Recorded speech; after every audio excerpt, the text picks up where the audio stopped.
Hi guys, how you going? So part two, this should be a fairly quick one. So I've just stacked the three boards on top of each other to compare the rockers.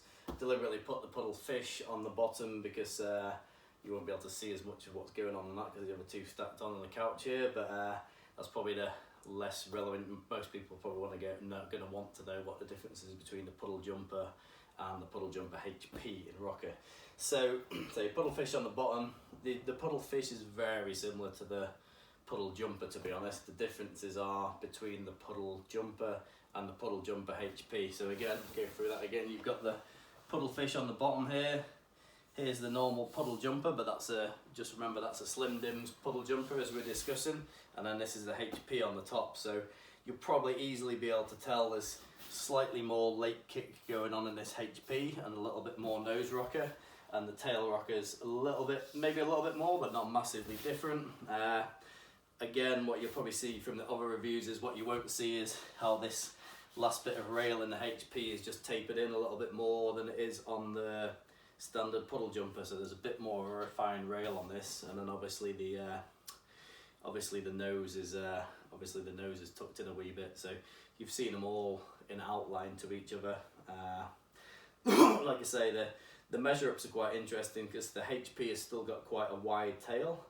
And it still carries a little bit of meat through the tail, but it's got a little bit more rocker and a little bit more flick in the nose. So if you were, say depending on what's already in your quiver and your waves and your surfing ability, you might, if you're a higher performance surfer, you'd quite possibly just go for the HP Puddle Jumper and skip the normal Puddle Jumper completely, because if you can generate your own speed and you don't need that nose in the way, and you can handle a little bit more refined board. That's still going to be, if you're a really good surfer, this is still going to be fast and skatey for you.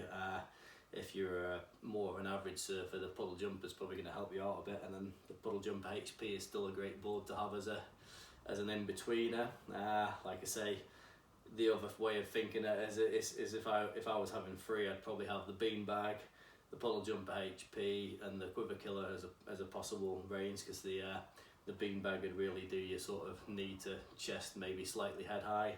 The Puddle Jumper HP is probably for your chest slightly overhead, and then the Quiver Killer is for your sort of, I would ride that in shoulder to well overhead myself.